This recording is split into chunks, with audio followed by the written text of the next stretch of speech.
Fernández, hablamos de esas posibilidades o escenarios del 29 de julio, la posibilidad de un cambio que además la población o incluso todos los factores dentro de nuestro país pues pensaría que se realice en paz, ¿no? Con convivencia pacífica, nos mencionabas.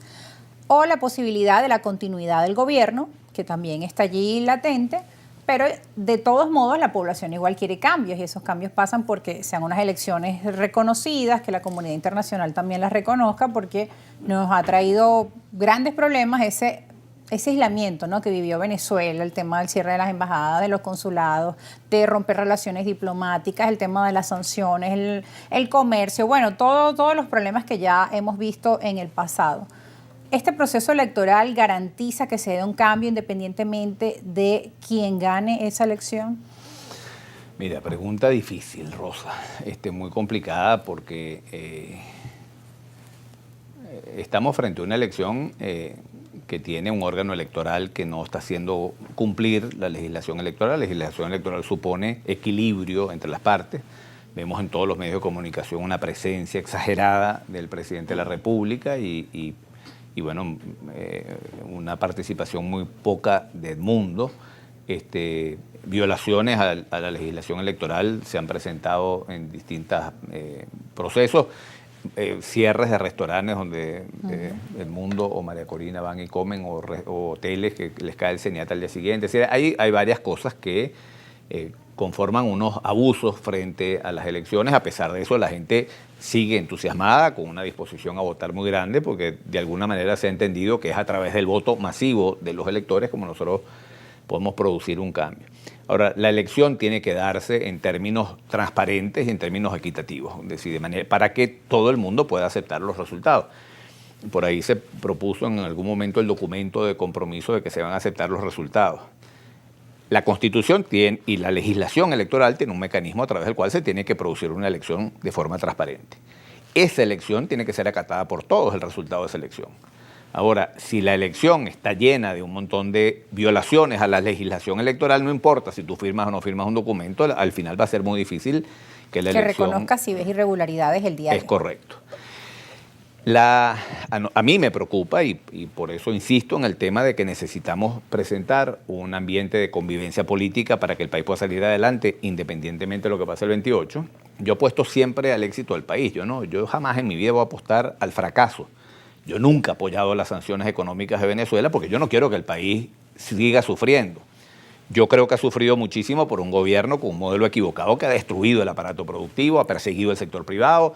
Con todo eso lo que ha hecho es destruir el empleo y destruir el ingreso y destruir la riqueza del país. Yo creo que la responsabilidad de eso está en el gobierno. Si el gobierno lo hace mal, pero yo además pido sanciones para que el país le vaya peor, yo nunca he entendido esa política.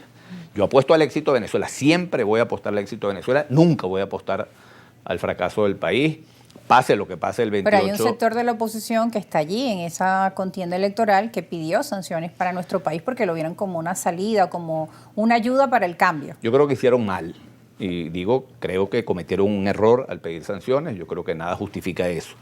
Yo creo que hemos cometido errores todos y yo creo que de lo que se trata el 28 es de aprender de los errores, no volverlos a cometer, pero sobre todo mirar hacia adelante y abrirle al país las posibilidades enormes que tiene, crear las condiciones para que aquí vengan inversiones, para que aquí se genere empleo, para que aquí puedan las familias venezolanas superar el estado de pobreza. La clase media venezolana que era tan grande. Que es el fin de la política y de los políticos, pero lo que vemos a veces es como una guerra de poder y no ese interés por el bienestar de Venezuela. El fin ético de la política es el bien común. Es decir, ¿qué tiene que hacer el liderazgo político? ¿Cómo podemos cada uno de nosotros individualmente y como colectivo ayudar a producir bien común, a producir el bienestar de la sociedad? Ese tiene que ser el norte de un liderazgo político. Siempre privilegiar el interés de la gente por encima de la confrontación y del interés personal o el interés del grupo político. Y al final todos ganamos. Mira, si nosotros generamos en este país ese ambiente de convivencia política, como te decía en el negro anterior, va a ganar el gobierno. Va a ganar el gobierno porque va a poder entregar el poder el 10 de enero a un país que está donde hay una convivencia política y a mí me gusta mucho la expresión de cambiar el agua a la pecera, porque al final el país está metido en un agua turbia, un agua contaminada, todo contaminada de conflicto. Y lo que tú hablas de esas garantías, porque también, bueno, muchos analistas lo han dicho, nunca se ha visto en la historia una persona que tenga el poder y lo entregue para que le corten la cabeza. No tiene sentido. Si no tiene sentido pedirle al presidente de la República, al ministro de la Defensa, hagan un proceso transparente, entreguen el poder y al día siguiente van a pegar una carrera con un montón de gente atrás cobrando 15 millones de dólares, 10 millones. Eso no tiene sentido. Contribuir a la convivencia política es eliminar todas estas cosas que nos están generando división. El gobierno tiene que poner de su parte, porque el gobierno fundamentalmente ha planteado al país desde que llegaron un esquema de conflicto entre los venezolanos. Bueno, vamos a recoger todo eso y vamos a generar un espíritu de convivencia donde, te repito, hay unos objetivos superiores que nos tienen que unir. La recuperación económica de Venezuela, eso le interesa al 100% de los venezolanos. Sí. Atraer inversiones que generen empleo, que la gente pueda recuperar su salario, que saquemos a las familias que están viviendo en situación de pobreza de la pobreza, que no haya una sola madre en Venezuela que acueste a sus niños sin comer porque no tiene que darles de comer. Todos esos objetivos tienen que ser objetivos superiores, que nos tienen que unir y alrededor de esos objetivos, entonces, bueno, poner todo en función de esos objetivos. Después, diferencias políticas van a persistir, no hay ninguna razón para que no las haya y para que no haya debate y para que no haya lucha por el poder, todo eso está bien. Lo que no puede estar eso es por encima de la necesidad de resolver problemas fundamentales que tenemos hoy, ¿no? Claro. Resolver los problemas que hoy tiene nuestro país. En el segmento anterior nos hablabas de un elemento que quedó pendiente incluso de las mesas de diálogo y de negociación, que es ese fondo social para la ayuda humanitaria de tantas dificultades que hoy hay en nuestros hospitales, de los ancianos, del adulto mayor, de los niños que están sin comer en las escuelas. Pero bueno, ni siquiera se llegó a lograr, a formalizar, a avanzar en la repartición de ese fondo, en que se pudiera administrar en nuestro país por el gobierno actual. O sea, las complicaciones son muy fuertes. Nos hablas de un escenario, bueno, en el que esto no debería existir, pero cómo se pasa de el momento actual, en el que hay polarización, en el que hay conflicto, en el que hay diferencias, en que los diálogos avanzan un paso y se retroceden tres. ¿Cómo podemos salir, ¿no?, de ese lugar en el que estamos, en el que no se terminan de resolver las cosas? Mira, nos tenemos que poner inteligentes. Tú sabes que yo tengo te traje una cosa aquí en el teléfono. Hay un libro que se llama Diálogo de Conversos. Esos son dos chilenos que fueron socialistas, acompañaron a Allende, que fue un presidente socialista, el presidente socialista de Chile que antecedió, al que le dieron el golpe Pinochet, sí, y compañía. Pinochet dio un golpe de Estado, 17 años de dictadura, desaparecidos, muertos. Estos eran dos socialistas que apoyaron a Allende. Uno de los dos, cuando llegaron los militares, lograron escapar los dos, cuando llegó Pinochet, después de que Pinochet dio el golpe de Estado, pero uno de ellos, su mamá, que era también socialista, la sometieron a torturas, la dejaron ciega de la golpiza que le dieron los militares en la cárcel.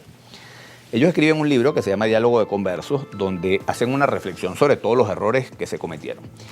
Y uno de ellos, que es Mauricio Rojas, yo te quiero leer esto antes de irnos a la pausa, vamos a con lo que termina a compartir este mensaje. Dice, la avenida estaba desierta, dice él. Las tiendas habían dejado las Santa Marías, habían bajado.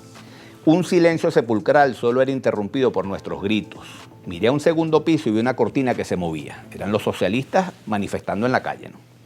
Imaginé que alguien nos escudriñaba y pensé en el terror que esa persona debía darle esta visión de quienes sin lugar a dudas querían destruir todo su mundo. Y sentí un terrible placer morboso en el miedo que inspirábamos a los opresores del pueblo, ¿no? El discurso. Pero mientras marchábamos causando terror, de pronto me pregunté, ¿y si ellos ganan? Y no me cupo duda de que en ese caso, el gusto que ahora nos estábamos dando allí y en todo Chile lo pagaríamos con creces. No habría perdón, como tampoco nosotros estábamos dispuestos a perdonar. Así aportábamos a la destrucción de todo sentimiento de amistad cívica en nuestro país. Ya no éramos una comunidad, sino un país en guerra civil mental. De enemigos dispuestos a exterminarse mutuamente. Solo faltaba saber quién sería el verdugo y quién la víctima. En todo caso, ya nadie era inocente. Nosotros, dice él, terminamos creando el monstruo que luego nos devoraría. Y esa es la gran responsabilidad que la izquierda chilena nunca ha tenido el coraje de asumir. Sí, nosotros estuvimos en primera línea en la obra de destrucción de la democracia chilena. Luego vinieron los tanques y los generales para concluir de manera bárbara lo que nosotros habíamos iniciado. Este escrito es una cosa, es un poema, porque es que cuando tú siembras odio, cuando tú lo que quieres es venganza, cuando tú tienes rencor, todo el mundo termina pagando la factura y no hay nadie que termine quedando ileso. Aprendiendo de todas esas experiencias, Rosa, la invitación que hacemos es vamos a ponernos inteligentes. y vamos a hacer las cosas que tenemos que hacer, que tenemos que saber en una reflexión sosegada, que nos conviene a todos nos conviene generar en el país un clima de convivencia política para que podamos salir adelante. Como hay un refrán que dice, cuando dos elefantes pelean es la tierra la que sufre, cuando hay un conflicto, claro, pues es muy difícil que podamos avanzar, si no vamos para atrás. Es un bonito mensaje, una bonita reflexión. Vamos a la pausa y ya regresamos. Pedro Pablo, convivencia